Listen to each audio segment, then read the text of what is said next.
Boa tarde, gente. Boa tarde. Vamos continuar? Hoje, a gente pode ir só nas dúvidas, né? Que todo mundo já resolveu as questões todas, não é isso? Naquela primeira aula vocês não tinham feito, agora já fizeram. Ninguém tem dúvida nenhuma. É isso? Olha aqui. Então só faltando essas duas aqui para a gente terminar poderes, né? Para a gente entrar direto em atos, certo?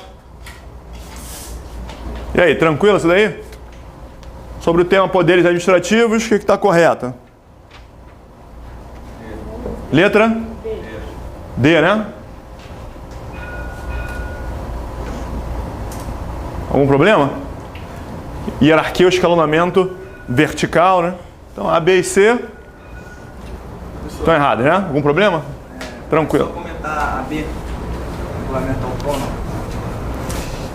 Quando a gente entrar em atos aqui, vou falar melhor em decretos autônomos. Agora, princípio. Aliás,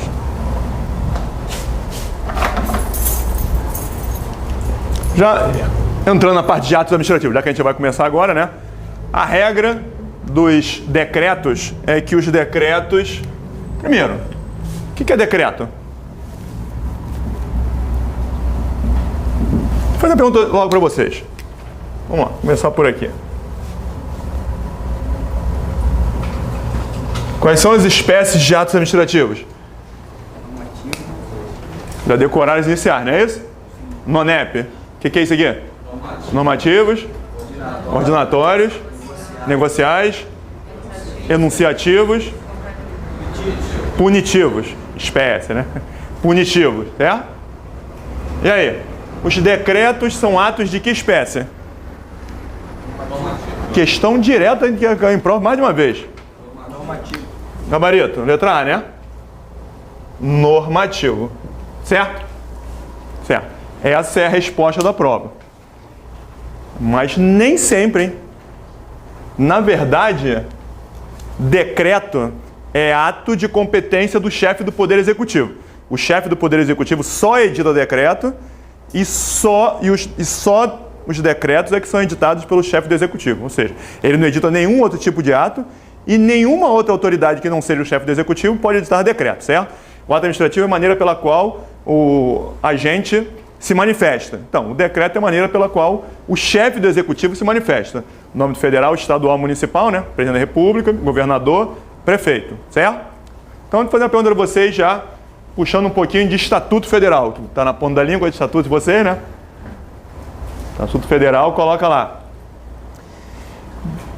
De quem é a competência, quem tem competência para aplicar a pena de demissão a um servidor do Poder Executivo? Federal, né? Então, está dando o nome de federal. Então, demissão de servidor do Poder Executivo é de competência de quem? Presidente da República, né? O Estatuto coloca lá a autoridade máxima. No Executivo é o presidente, num determinado tribunal é o presidente daquele tribunal, numa casa do Legislativo, a Câmara, o Senado é o presidente da Câmara, o presidente do Senado, é a autoridade máxima. Então, quem é que demite um servidor do Executivo? O presidente da República, certo? Tá. O ato que demite um servidor do Poder Executivo, que tipo de ato é esse? Qual é a espécie desse ato? Decreto autônomo. Esquece o autônomo. Esquece o autônomo, por enquanto. Não é autônomo, não, mas esquece o autônomo para a gente chegar lá. É o quê? É decreto. Por que é decreto? Simplesmente porque quem tem que demitir é o presidente e ele só edita decreto. Certo? Daí, os decretos são lá de que espécie? Você colocou normativo, né? Deixa eu ver isso aqui.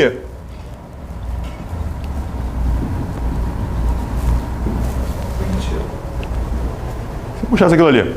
Os decretos de demissão são atos de que espécie? Punitivo, não é? Demissão é ato punitivo. Então por que tirando de demissão você falou que era normativo? Sem nem falar depende, né? Por quê? Porque, em regra, os decretos são os chamados decretos regulamentares. A grande maioria dos decretos são chamados decretos regulamentares, aqueles decretos que são editados pelo chefe do executivo para regulamentar, explicar alguma lei. É a maioria. Mas existem decretos que não são regulamentares. O próprio decreto de demissão não é um decreto regulamentar, é um decreto punitivo. Certo? E aí o que é o tal do decreto autônomo? Decreto autônomo é regra no Brasil ou é exceção? Exceção, né? Está na Constituição Federal lá. Compete ao presidente da República.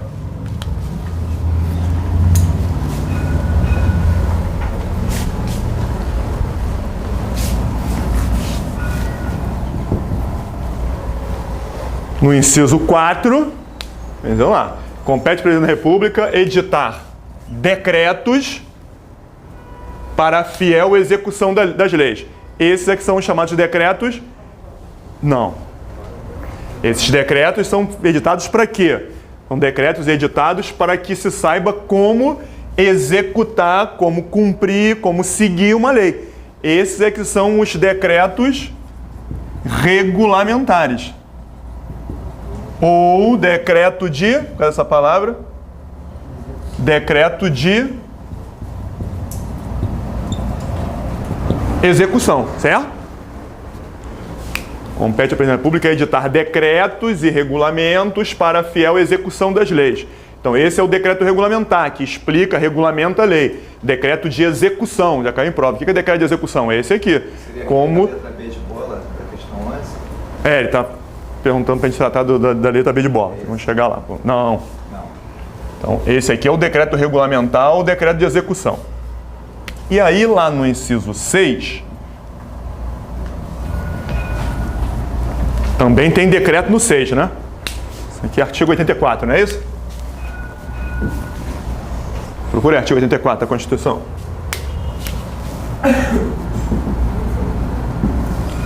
Não é isso? Artigo 84. Compete, esse artigo 84 ele é importantíssimo porque ele dá as competências do presidente, né? Várias coisas que cabe ao presidente. Quer dizer, na Constituição Federal, o presidente e, por simetria, estados, governadores, né? Municípios, prefeitos, certo? Não é isso aí? Então, compete ao presidente da República editar decretos para explicar a lei. Então, os decretos regulamentares. E aqui no inciso 6, compete ao presidente da República dispor mediante decreto, também tem decreto aqui, sobre o quê? Basicamente duas coisas. Sobre a organização da administração pública federal, porque é o presidente. Então ele pode baixar um decreto mexendo na administração, mexendo nas atribuições dos órgãos, ministérios. Vai colocar lá, decreto número tal, a partir dessa data o Ministério do Planejamento deixa de atuar nas áreas tais, e isso passa a ser atribuição do Ministério da Fazenda. Está mexendo na organização. Desde que não gere despesa e não se pode criar nem extinguir órgãos, né? Ele só vai pegar o Ministério X, deixa de fazer isso, que passa a ser atribuição do Ministério Y. Mas ele não pode criar nenhum ministério, extinguir nenhum ministério, isso não pode gerar despesa, ou seja, pouquíssima coisa, né? Só, isso aqui vai deixar de fazer, passa para ali. Pouca coisa. E fora isso, extinguir cargos e funções vagos, né? Se tiver ocupado, não pode. Então, esse do inciso 6, esse inciso 6 é que é uma inovação, né? Isso aqui foi acrescentado na Constituição numa emenda 32, 2001. Isso aqui só entrou em 2001. Emenda Constitucional 32, 2001. A partir de 2001, deixaram o presidente fazer isso por decreto. Antes não podia fazer nem isso. Antes precisava de lei para fazer isso. Antes o presidente, para mexer na atribuição de ministério, precisava encaminhar um projeto de lei. Acharam que ele ficava muito engessado, deixaram ele fazer por decreto. Então entendeu-se o quê? Como antes precisava de lei e agora ele pode fazer isso independentemente de lei, parte da doutrina começou a chamar isso aqui de decreto independente ou decreto autônomo. De forma autônoma, sem lei nenhuma, ele pode fazer isso.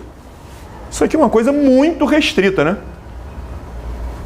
Até porque decretos autônomos em outros países, tem países que o presidente da República institui tributo por decreto, institui obrigações por decreto, aí são os decretos autônomos, são uma coisa muito mais forte. Na França, no Brasil, uma coisa muito remota. Muito bem. Então, decreto tudo que o presidente da República faz. Na maioria das vezes são os decretos regulamentares, porque regulamentam alguma coisa. Existem outros decretos que não são regulamentares, que são punitivos, por exemplo, demissão. E existem decretos autônomos de matérias onde ele pode tratar sem lei nenhuma. Só essas duas espécies, certo? Decreto autônomo. Uma parte da doutrina chama isso aqui, em vez de chamar de decreto autônomo, chama de regulamento autônomo. Eu acho que isso é uma grande bobagem, chamar de regulamento autônomo, porque ele não regulamenta nada. De decreto regulamentar e decreto autônomo. Esse decreto não regulamenta lei nenhuma, né? Justamente ao contrário, não tem lei. Aí o que ele está falando aqui, ó. O regulamento autônomo, deixa por enquanto, leia esse decreto para você ver. Decreto autônomo é aquele que complementa a lei? Não, o que complementa a lei é o decreto regulamentar, não é o decreto autônomo. Por isso que está errado, né? Agora, a própria palavra regulamento autônomo já gera, né, uma dúvida, né? Ué, regulamento autônomo não regulamenta? Então por que é regulamento? Entendeu? Então eu acho melhor chamar de decreto autônomo, mas alguns doutrinadores chamam de regulamento autônomo. Mas na verdade não é um regulamento, porque ele não regulamenta nada. Tranquilo? Então, isso é importante, hein, gente? Decretos autônomos, na parte lá de atos administrativos, de vez em quando, né, costumam cair. E 12. Atributo comum ao ato administrativo e poder de polícia. Peraí. Antes assim, só para continuar um pouco. Fácil, né?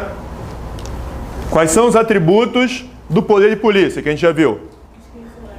Discricionariedade, coercibilidade, autoexecutoriedade. Tem 3 ali.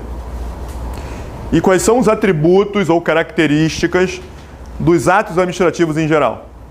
Presunção de legitimidade. Sabe a palavra? Qual é a palavra que pega as iniciais? Pita. Tá tudo fácil. Eu prefiro falar piate. Não fica tão bonito, não tão sonoro, mas eu prefiro deixar o T para o final, porque piate, presunção de legitimidade, imperatividade, autoexecutoriedade e tipicidade, né? Só bobagem. Eu prefiro deixar depois, porque isso aqui, pia ou pai, todo doutrinador fala. Esses 3, todo mundo fala. Volta e meia cair questões sobre esses 3 aqui sem tratar da tipicidade. Quem fala da tipicidade é de Pietro. Né? Só deixa para o final só para acreditar. Isso aí, às vezes, fala, não fala. Então, quais são? Qual é o comum? Autoexecutoriedade, né? Professor, Letra B, né? eu vi algumas questões que me colocaram também aí, a exigibilidade. Vou falar isso, vou entrar agora em ato administrativo, vamos falar de autoexecutoriedade e falar de exigibilidade. Né? Vamos ver por que. Vamos ver, dá para colocar ali? Dá, mas tem que tomar um cuidado aqui que eu vou bater com vocês. Tranquilo? Vamos lá, vamos começar a fazer essas questões de atos aí. Acerca do ato, assinale a opção correta. Primeira, a presunção de legitimidade implica reconhecer como absoluta. É isso? O que está errado na letra A? A presunção de legitimidade é relativa, não é absoluta, né? Relativa porque aceita a prova em contrário. Letra B, hein? Posso apagar esse negócio aqui no quadro? E a letra B? Certo ou errado? O ato coletivo é aquele quando há manifestação de vontade de mais de um órgão da administração. Isso aí é ato coletivo? Não. Isso é fácil, porque ato coletivo não existe, né? Ou é complexo ou é composto, então não é coletivo, certo? Então já deu para matar a questão. É coletivo? Coletivo não. É complexo ou é composto? Essa definição aqui, isso aqui é ato complexo ou composto? Ele só fala do órgão, não fala do ato.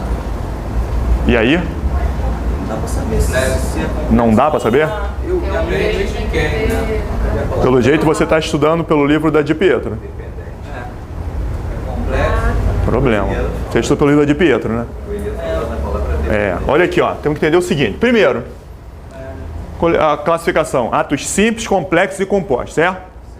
Atos simples, complexo e composto. O que é o ato simples? É aquele que depende de um único órgão. Quando o ato depende de mais de um órgão, ou ele será complexo ou composto. Até aí, né? Já falou lá que é mais de um órgão, isso aí ou é complexo ou é composto. Aí o problema é definir, né? Separar quando é que é complexo, quando é que é composto. Qual é o problema desse assunto aqui na hora da prova? É porque existe divergência doutrinária enorme. Alguns autores seguem uma linha, outros autores seguem outra. Então, o que alguns autores chamam de complexo, por um lado, outros, seguindo outro raciocínio, chegam à conclusão que é composto. Vou dar um exemplo daqui a pouco. Determinado ato X, você pega o livro de Pietro, a de Pietro fala, esse ato X, ele é complexo por causa disso, isso. Você pegar o livro lá do Eliops Meirelles, ele fala, o ato X, o mesmo, é composto por causa disso, isso. Você lê em um caso, né, que a gente vai ver, da aposentadoria, né? A Consulplan segue a de Pietro. Pois é. A Consulplan segue qual doutrina? Todas. A gente já viu, né? A gente tá vendo questões aí do Eli, questão baseada na de Pietro, até no Carvalhinho, como eu falei com vocês, que o Carvalhinho é o discordante. Aí tem questão do Carvalhinho. Pô, terrível isso, né? Então, não dá para responder, né? Se fosse algumas bancas, o CESP costuma seguir a de Pietro. Isso aí cai no CEP, a gente já sabe. A ESAF costuma ir mais no Eli. Mas tem várias bancas que a gente não sabe. Mas a gente tem que tentar fazer o quê? Vou colocar um macete. Isso aqui não é simples, né? Ou é complexo ou é composto. É complexo. Então, tem que ver isso com calma. Mas existe um macete para você, na hora da prova, se sair, né, verificar se você vai colocar ou complexo ou composto. Então, vou tentar resumir aqui um macete que eu preparei, que eu comecei a ver o seguinte. Quando os alunos que estudam por uma determinada doutrina, entendem exatamente o que ele falou. Foi como você falou, já vi que você estuda pela corrente lá da de Pietro ou do Celso Antônio Bandeira de Mello que falam isso. Aí você entende perfeitamente. Se a questão cair daquele jeito, você mata. Se cair de outro jeito, você não tem nem como sair, como ele falou. Pô, não tem como saber, porque ele seguiu uma outra linha de raciocínio que não é aquela. Então, você vai ter que fazer o quê? Na hora que cair na prova, quando perguntar, você tem que adivinhar se a questão foi baseada no Eli. Ou então, se a questão foi baseada na de Pietro. Então, já que foi na de Pietro, é complexo. Já que foi nele, é composto. Então, você vai ter que olhar para a questão. O primeiro passo é descobrir de onde aquele cara da banca, a banca tirou aquela questão.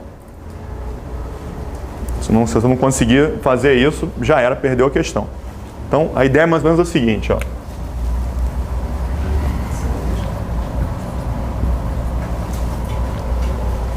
Como você falou. A de Pietro, ela, da maneira que ela define, é o seguinte. O ato simples é aquele que depende de um único órgão.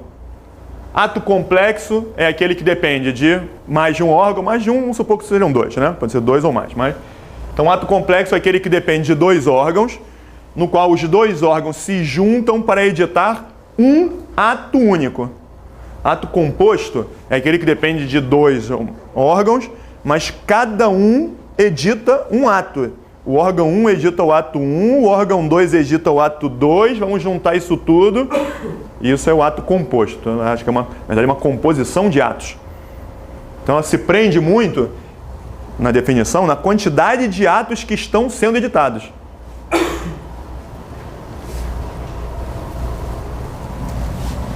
Já o Eli, ele dá menos importância à quantidade de atos que estão sendo editados, mas ele procura se preocupar com a relação que existe entre os órgãos. O ato simples depende de um órgão só, o complexo e o composto depende de mais de um, depende de dois ou mais. Mas quais são esses dois órgãos? Qual é a relação que existe entre eles? Quando os órgãos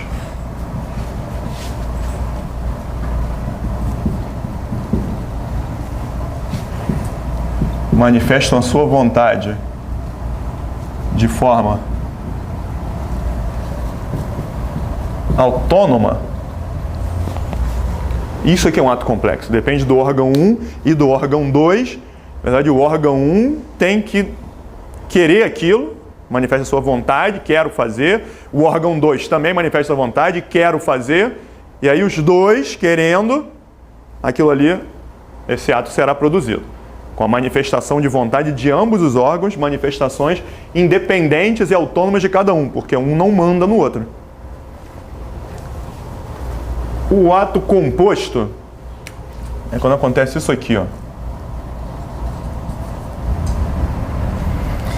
É isso que o Eli define como sendo um ato composto. Aquele que depende de dois órgãos, quando os órgãos eles se colocam assim numa relação de hierarquia, onde o órgão 1 manifesta a sua vontade de produzir o ato e depois ele submete ao órgão 2, outro órgão, dois órgãos, para que esse órgão 2, superior hierarquicamente a ele, ratifique. Essa expressão ratificar pressupõe hierarquia. Só ratifica quem é chefe. Se não for chefe, tem nada que ratificar. Então, aqui, independentemente de se preocupar quantos atos são, ele está querendo saber se os órgãos estão nessa posição, né? O órgão 1 e o órgão 2, cada um manifestando sua vontade. Isso sim é um ato complexo. Quando acontece isso, é isso que ele chama de ato composto. Certo? Daí, questão caiu numa prova. Bom, antes de falar a questão, o que você tem que fazer? Normalmente, eles não colocam em prova assim, o ato X é complexo ou é composto? Ou então eles vão botar um ato X que ambos, por um lado ou por outro, você vai chegar à mesma colocação, mesma espécie, né? Porque se colocar aqueles onde há divergência, você pega um livro e ele fala que é complexo, ou Maria Silva fala que é composto, se essa questão cair, você pega outra, não tem bibliografia no concurso, normalmente são todos os livros, né?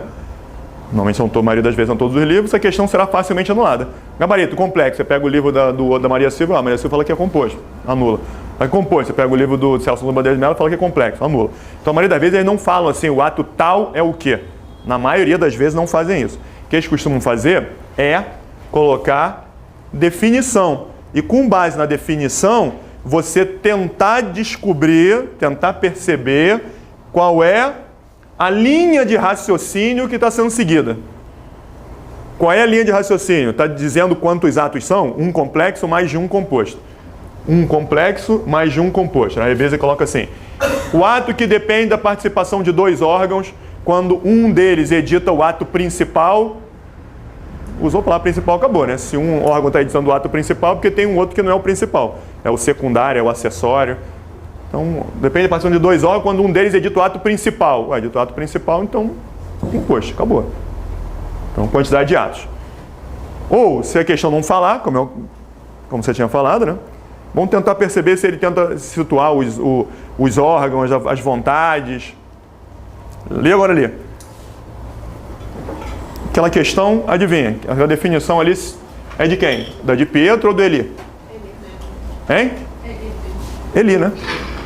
Está aqui. Ele está dizendo quantos atos estão sendo editados aqui? Não. Quem estudou pelo livro da de Pietro não consegue resolver isso aqui. Não consegue resolver. O ato se verifica com a manifestação de vontade de mais de um órgão. Está querendo dizer, cada um deles manifestou a sua vontade. Normalmente eles usam até a expressão vontade independente, vontade autônoma. O que é isso? Ato complexo. Então aquilo ali é ato complexo seguindo a doutrina do Eilhard Meirelles. Tá legal? Procura pensar nisso. Agora, de repente quem achou que foi rápido demais, isso aqui não é rápido, procura dar uma olhada, entra no meu site.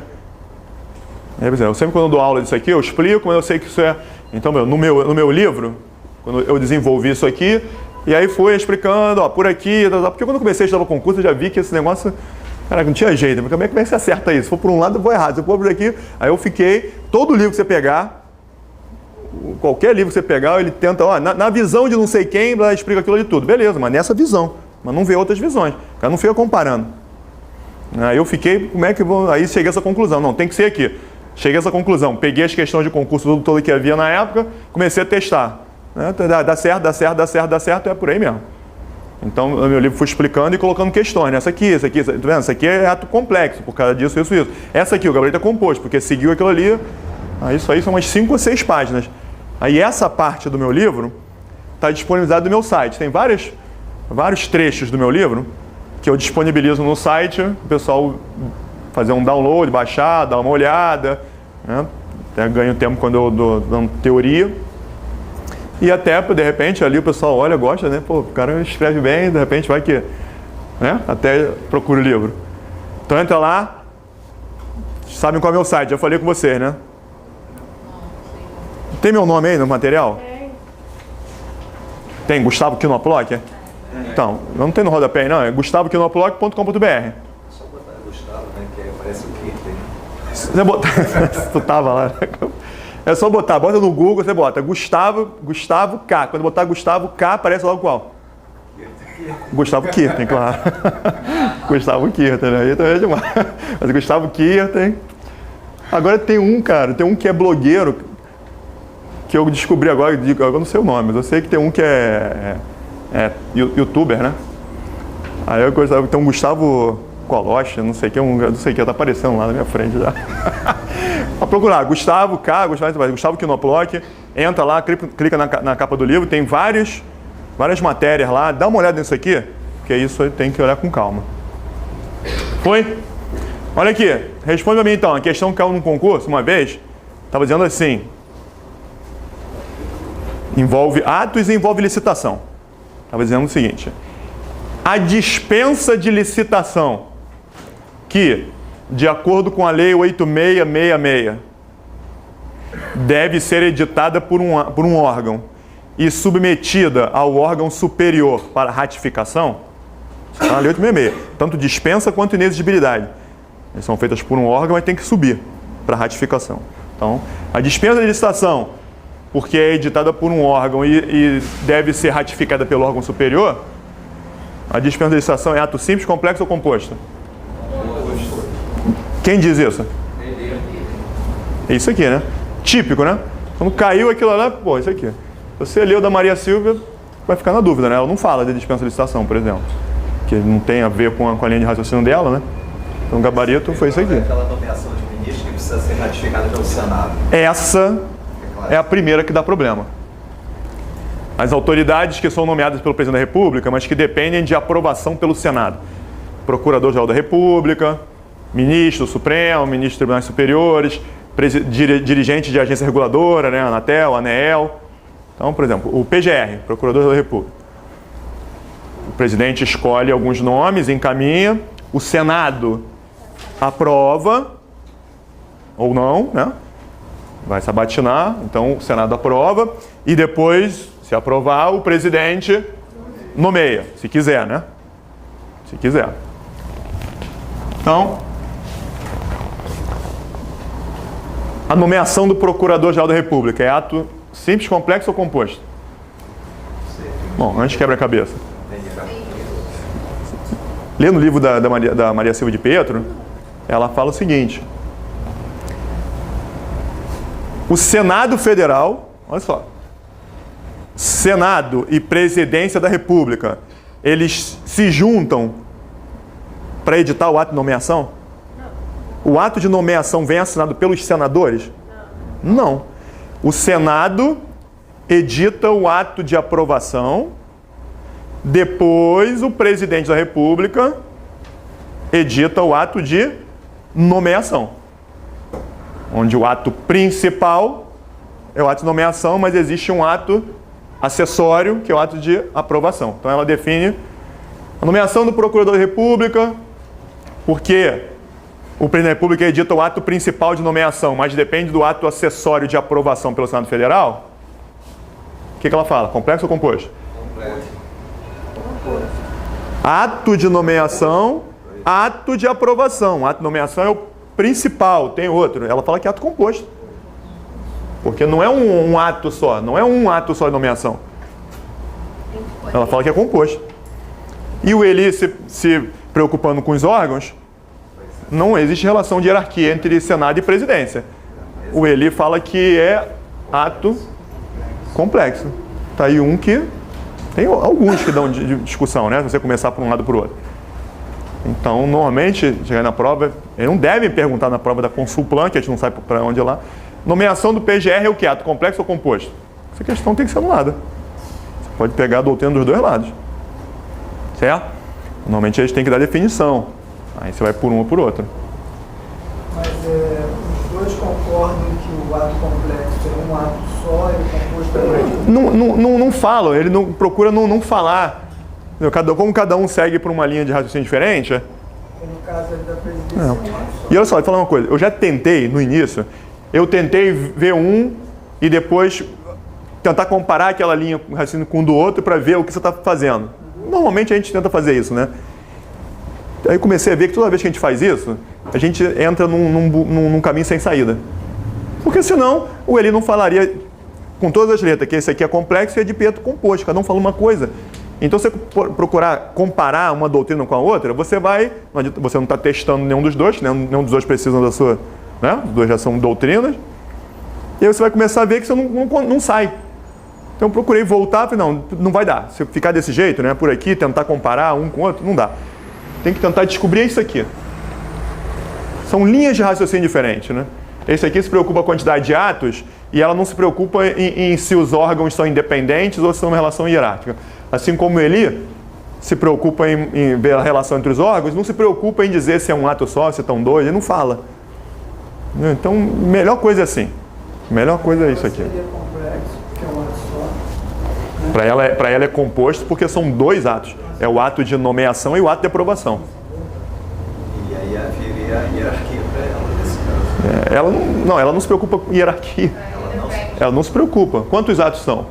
2. Ato de aprovação e ato de nomeação. 2. Eles estão falando, não tenta pegar a relação e jogar para de Pietro e a quantidade, porque senão você fica naquele buraco sem saída. Eu já fiz isso há muitos anos atrás, parece. Já tentei fazer isso e vi que não é o melhor caminho. Tá legal? Pois é. A Consulplan usa todas as bancas. Aliás, todas as doutrinas. Mas não direciona por um só. Então... Vamos lá, gente.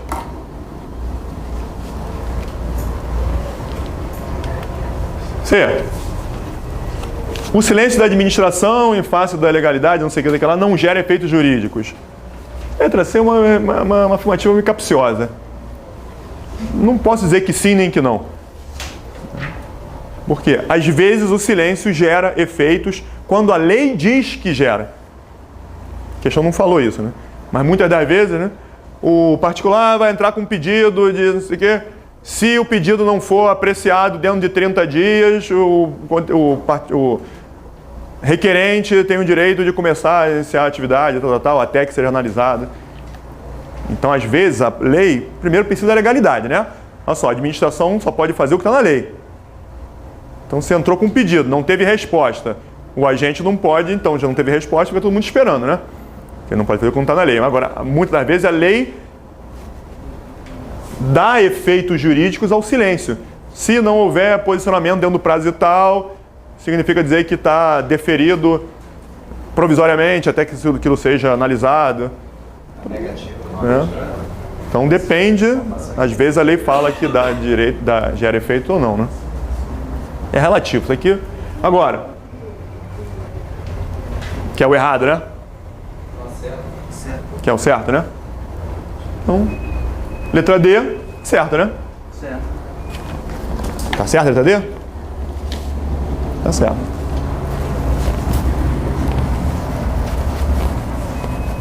Letra D, assunto importante, né?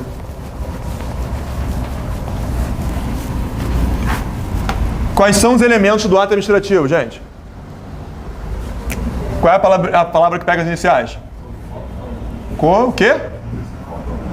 Cofifol o quê? Mob não. Mob parece que é um. É Moob, né? Tem que juntar. Mob, parece que o mob é uma coisa só, né? Cofifó, Moob. Os elementos. Competência, finalidade, forma, motivo e objeto. A princípio, se o ato tiver vício em qualquer dos seus elementos, o ato deve ser anulado. Às vezes, aceita-se convalidação. Às vezes se aceita convalidação quando? Quando o vício é de competência. Pode, ainda que excepcionalmente, pode haver convalidação? Sim. Quando o vício é de finalidade? Nunca. Quando o vício é de forma? Sim. Quando uma bobagem, errou a forma, então troca a forma se não tiver maiores consequências. Quando o vício é de motivo?